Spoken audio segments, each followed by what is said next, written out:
Pauta de análisis. Pauta 100.5. 8:34 de la mañana y esto es Pauta de Análisis. Solo recordarles que en nuestra primera pauta, tempranito, estuvo aquí el ministro del Interior, Claudio Alvarado, y anunció una información que ya está dando vuelta en los portales, y es que toda la polémica en torno a la situación que se vivía con la directora del Cernam, Cernamec, ha sido revertida.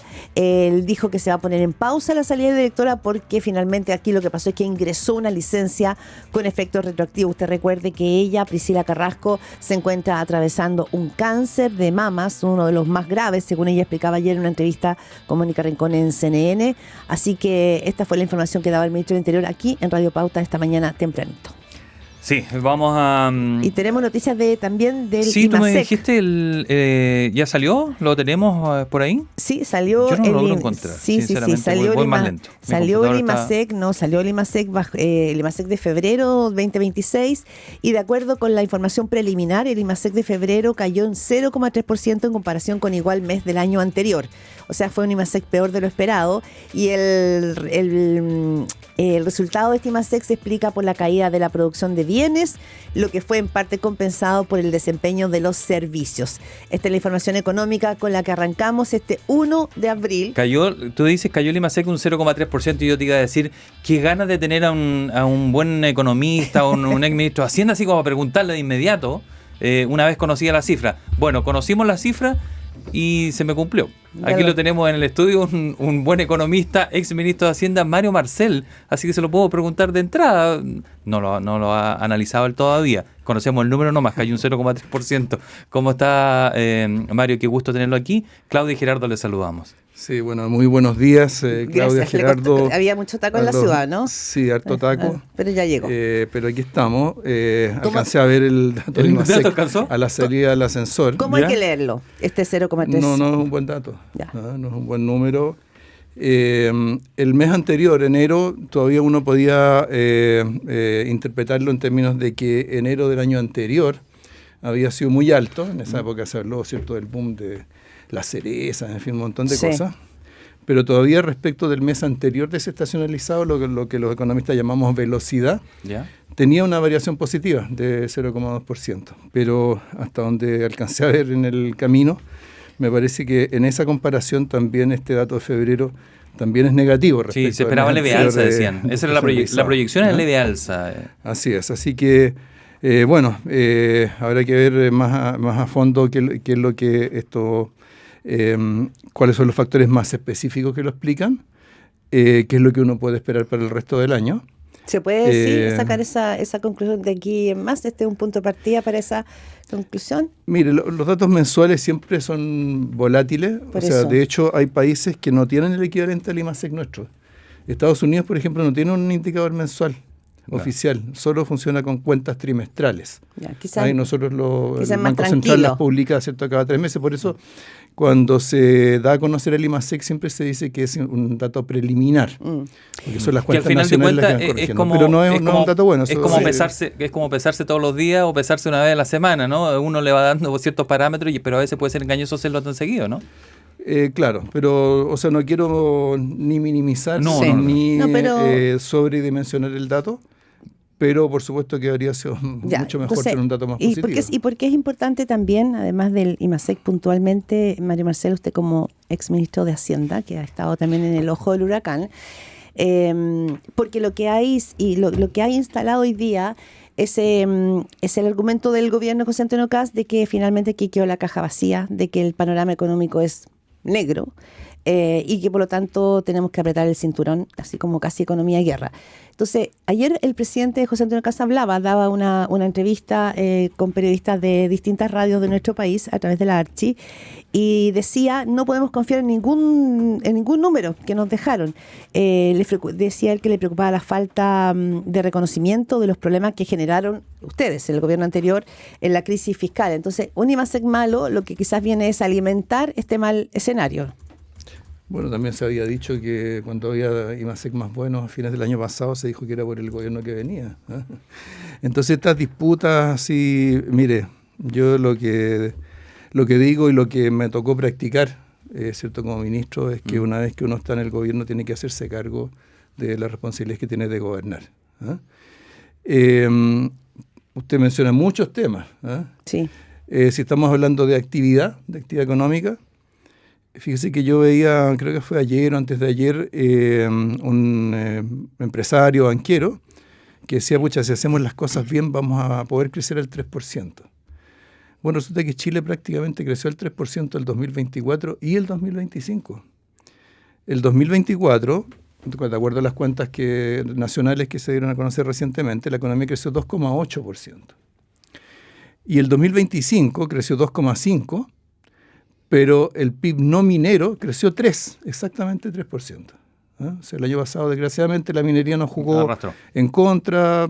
Recordamos, ¿cierto?, el accidente del Teniente, algunas minas privadas que tuvieron bajas de producción por bajas de la ley. Pero la economía se estaba instalando justamente en torno a esos números. Y por lo tanto, claro, por supuesto hay shocks, hay eventos que van cambiando a veces el curso de los acontecimientos más en el corto plazo, pero la economía chilena tiene esa capacidad para crecer. Pero usted, ministro... Ahora, un tema distinto es el tema fiscal, que usted menciona. Que es el tema que marca el debate. Bueno, marca el debate y fíjese que después de que hubo una tremenda discusión a raíz de que la caja fiscal había quedado en 40 millones de dólares a fines del año pasado. Bueno, resulta que inmediatamente antes del inicio del gobierno estaba en 3.600 millones de dólares. Que otro también dice que era como sacada de la cuenta corriente y para allá. Es que eso es lo que es la caja. La caja es eso. La caja es eso. La caja, mire, el decano de la Facultad de Economía y Negocio, expresidente del Banco Central, exministro José Gregorio, hace varios días atrás dijo, esta es una discusión totalmente irrelevante. Si vamos a hablar de finanzas públicas, hablemos de presupuesto. No hablemos de caja. De la misma manera en que en una empresa, nadie evalúa una empresa por la caja que tiene.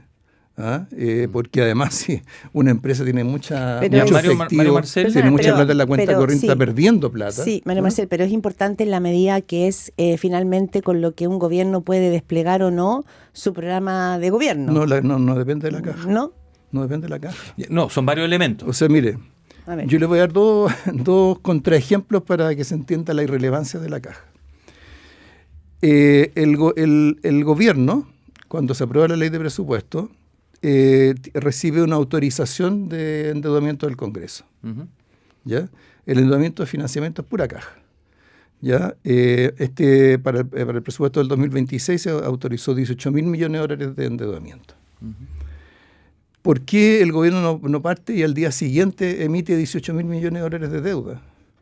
Bueno, porque no necesita y no le conviene tener todo ese dinero emposado en la caja.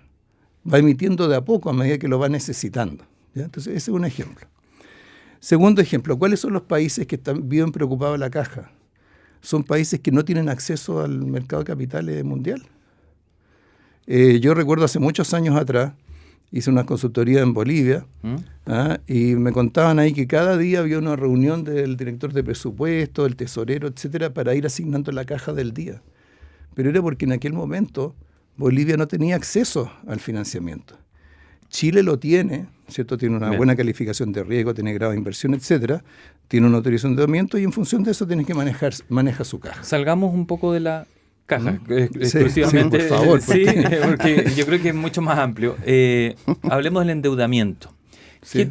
¿Qué tanta capacidad de endeudamiento tenemos? Porque eso se ha mencionado mucho ahora por el tema de los combustibles. Y algunos dijeron, oye, ¿por qué eso le traspasaba a la gente? Y otros decían, oye, sí, estamos endeudados, pero podemos endeudarnos más. ¿Tenemos esa capacidad en términos responsables de habernos endeudado más? ¿A usted le hubiese gustado más una fórmula de ese tipo para no haber traspasado combustible y que tenga un efecto en inflación en el mes siguiente, lo que ocurrió a nivel internacional con los combustibles?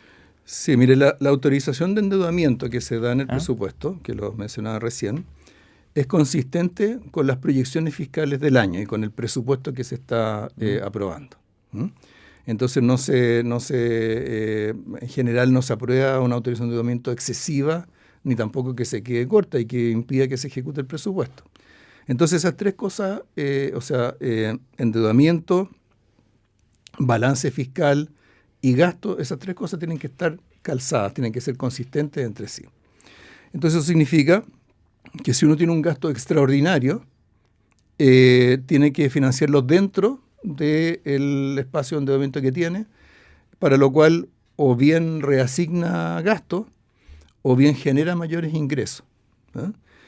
Eso es lo que pasó el 2022, que se ha comentado en estos días. ¿Y en este caso, cómo lo hubiese hecho usted por lo que le preguntaba? El que decían algunos, endeudémonos un poquito más, podemos, ya lo ha explicado, cómo se puede hacer. ¿Lo hubiese hecho? A ver, yo la verdad es que prefiero explicarlo en términos de lo que me tocó vivir. En aquella oportunidad nosotros, dentro del ajuste de gasto que se hizo, que fue una reducción de 23%, dentro de eso se le hizo espacio al MEPCO. Además, el 2022 fue un año bueno en términos de ingresos. ¿Y ahora se podía haber hecho eso? Y por lo tanto, y en esto hay que, hay por ahí un colega de ustedes de otra radio que días atrás dijo que el MEPCO del 2022 se había hecho a costa de endeudar al país. Eso no fue así, porque el 2022 nosotros tuvimos superávit fiscal. Tuvimos superávit efectivo y superávit estructural. Ya, pero en ese sentido quizás... Entonces, ¿qué es lo que pasa? Hay un ejercicio de recorte de gasto que está en curso, ¿cierto? Ya, pero me queda claro todavía si es que usted hubiese hecho eso, el recorte o la reasignación, para no hacer la fórmula que utilizó este gobierno. Mire, el oficio de ministro de Hacienda ya es suficientemente difícil como para que sus antecesores le estén dando al ministro pautas de lo que debería hacer. Lo que digo es, ¿cierto? Aquí hay que ponderar qué es lo que permite hacer el MEPCO. El MEPCO permite amortiguar las alzas de precios de los combustibles. ¿Qué recursos tengo para financiarlo y qué tengo que ajustar si es que no los tengo? Ese es el balance, Mario, que tiene que hacer el ministro de Hacienda. Entonces yo en eso quiero simplemente desarrollar un punto muy breve. El tema de amortiguar el impacto del alza de los precios de los combustibles. En estos días se ha discutido, hay gente que ha dicho esto es una decisión técnicamente impecable. Pero depende un poco de qué es lo que uno entiende que tiene que hacer la política pública. Que yo lo quería si acaso la política pública tiene o no un rol de amortiguar el impacto de shocks externos sobre la economía. Y qué espacio, por supuesto, qué posibilidades tengo de hacerlo, porque no cualquiera lo puede hacer ni se puede hacer de manera ilimitada. Hablamos con Mario Marcel, aquí en Pauta Análisis, exministro de Hacienda, además un economista, digamos, que lleva años en la escena nacional. Usted lo dice bien, una cosa es la gran discusión económica que se está llevando adelante. Yo estoy pensando en aquellos ciudadanos que nos van escuchando esta mañana en el auto y probablemente no todo el mundo tiene el bagaje, ¿no es cierto?, de una gran discusión económica respecto de cuáles son los caminos a tomar frente a crisis externas y también crisis internas. Pensando en que usted está en los zapatos del Ministerio de Hacienda, ¿cuánto influye aquí esto de políticas públicas? ¿Cómo se le da, ¿no es cierto?, salida también a las necesidades de la ciudadanía? Es decir, aquí hablamos del MEPCO, pero hablemos también de lo que va a implicar el alza de la gasolina en la vida cotidiana de las personas, en la inflación. Llevemos un poquitito también el debate hasta ahí. ¿Qué es lo que usted ve como efecto de este ajuste que ha planteado el gobierno de José Antonio Kast en la vida cotidiana de las personas? ¿Tiene temor de retroceso, de una inflación que se dispare? ¿Cómo lo ve? O sea, es un dato importante que no lo es solo para la vida cotidiana de las personas, lo es para la economía en general. Totalmente. ¿Cierto? Entonces, primero tenemos que tener claro que el MEPCO, los recursos del MEPCO, cuando ha operado, más o menos las 3/4 partes van a amortiguar el alza de precios del diésel. Es más importante el petróleo diésel que la gasolina en el uso del MEPCO. Y a través del diésel, ¿cierto? Bueno, claro, por supuesto hay vehículos particulares a petróleo, pero a través del diésel se influye sobre todo lo que es la cadena productiva, ¿cierto?, en el país. Claro. Hemos visto en estos días, ¿cierto?, que hubo unas conversaciones con los camioneros, que cómo se va a traspasar eso a los mandantes de los camioneros, pero tenemos que pensar que de los mandantes de los camioneros después se pasa a los consumidores. Eso a su vez repercute sobre la inflación y sobre la política monetaria.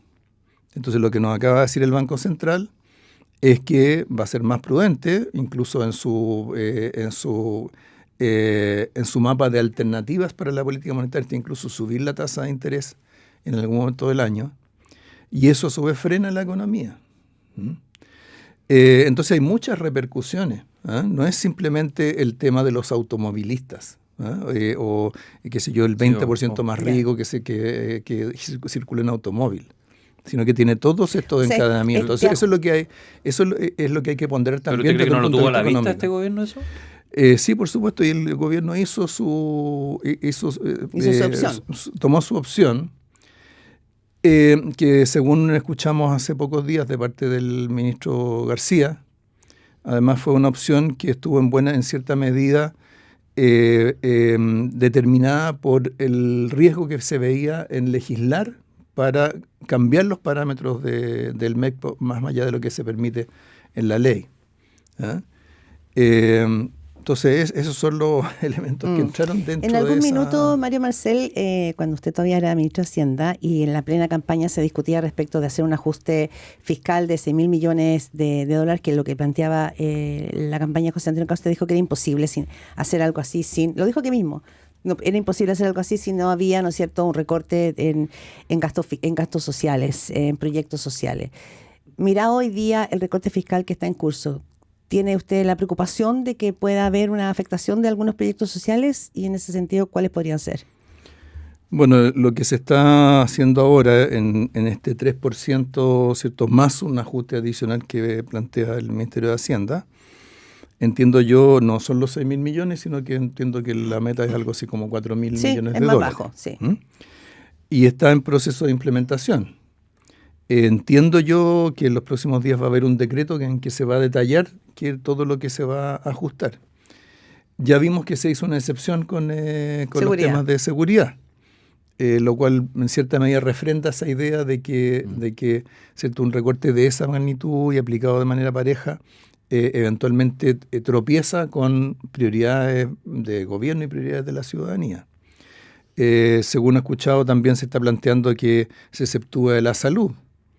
La salud es bien importante porque es muy intensiva en gastos operacionales, gastos en personal, y es lo que más crece en el gasto público, lo que más ha crecido durante los últimos años. Piensen ustedes que 2/3 del crecimiento del gasto primario durante los últimos años se explica por pensiones y por salud. Se impone en la realidad. Entonces yo diría, esperemos a ver qué es lo que sale en ese decreto, cómo se cierra este proceso, y ver ahí cuánto de esos ajustes son permanentes y cuántos son más bien transitorios. Usted escucha a Mario Marcel, exministro de Hacienda, aquí en Pauta de Análisis. Bajar el impuesto corporativo, algunos lo han planteado como una contraposición o que es descabellado versus el alza de los combustibles.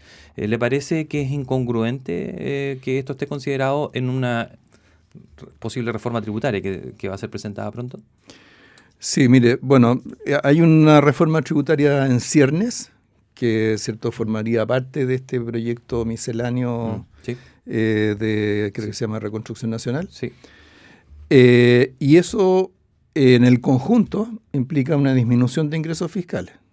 ¿Ya? A propósito de lo que discutimos al comienzo. Que en la propuesta tributaria que usted impulsó también estuvo incluido algo parecido. No, porque en esa propuesta... 27-24, parcializado. En esa propuesta era de una rebaja compensada del impuesto corporativo, o sea, del impuesto de primera categoría, porque se proponía bajar la tasa de 27 a 24%, pero eso se compensaba tributariamente estableciendo una tasa a la primera distribución de utilidades y pasando un régimen dual de impuesto a la renta, que significa, ¿cierto?, que se separa la tributación de las empresas de la tributación de las personas, la tributación de las personas sobre las rentas del capital van a una tasa fija. O sea, ¿es válido más el cuestionamiento entonces? ¿Perdón? ¿Es válido el cuestionamiento entonces quienes dicen que es incongruente lo de los combustibles versus el bajar el impuesto corporativo? O sea, yo me imagino que lo que va a presentar el gobierno es una rebaja de impuestos que se va a compensar de alguna manera.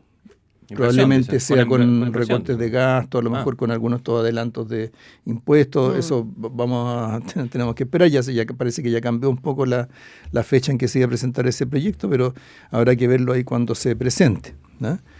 Pero por supuesto ahí en una reforma tributaria hay 3 dimensiones.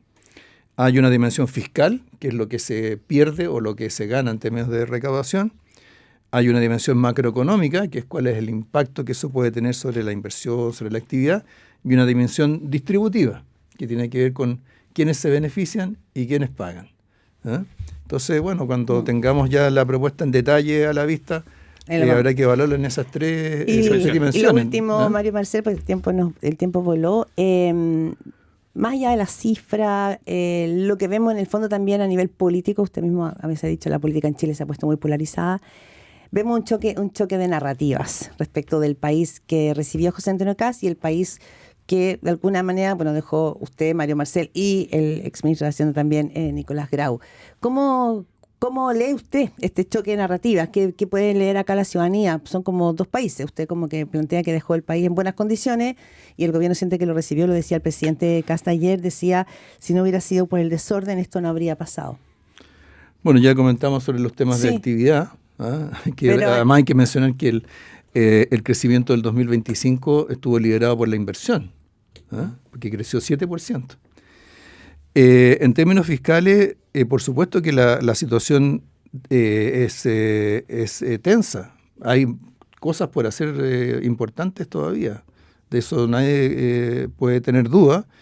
Y yo en su momento señalé que para mí como ministro en aquel momento fue muy frustrante lo que pasó el 2024. Con seguridad para el ministro Grau y en la proporción correspondiente para mí también ocurrió eso el 2025. Lo importante es ir al fondo de lo que ocurrió y por lo menos lo que yo veo es que acá lo que está ocurriendo es que se está erosionando la capacidad de recaudación del sistema tributario en Chile y es un tema del cual tenemos que preocuparnos. Ahora, el choque de narrativa, vimos recién una encuesta, la encuesta Academ del fin de semana pasado. Solo 25% de la gente piensa que la situación fiscal es crítica o que está el Estado al borde de la quiebra. Entonces, bueno, pareciera ser que la ciudadanía no ha endosado ese diagnóstico. Mario Marcel, le agradecemos haber venido a los estudios de Pauta a conversar un poco sobre la actualidad económica. Muchas gracias, Mario Marcel. Que tenga un buen día, buena semana. Gracias.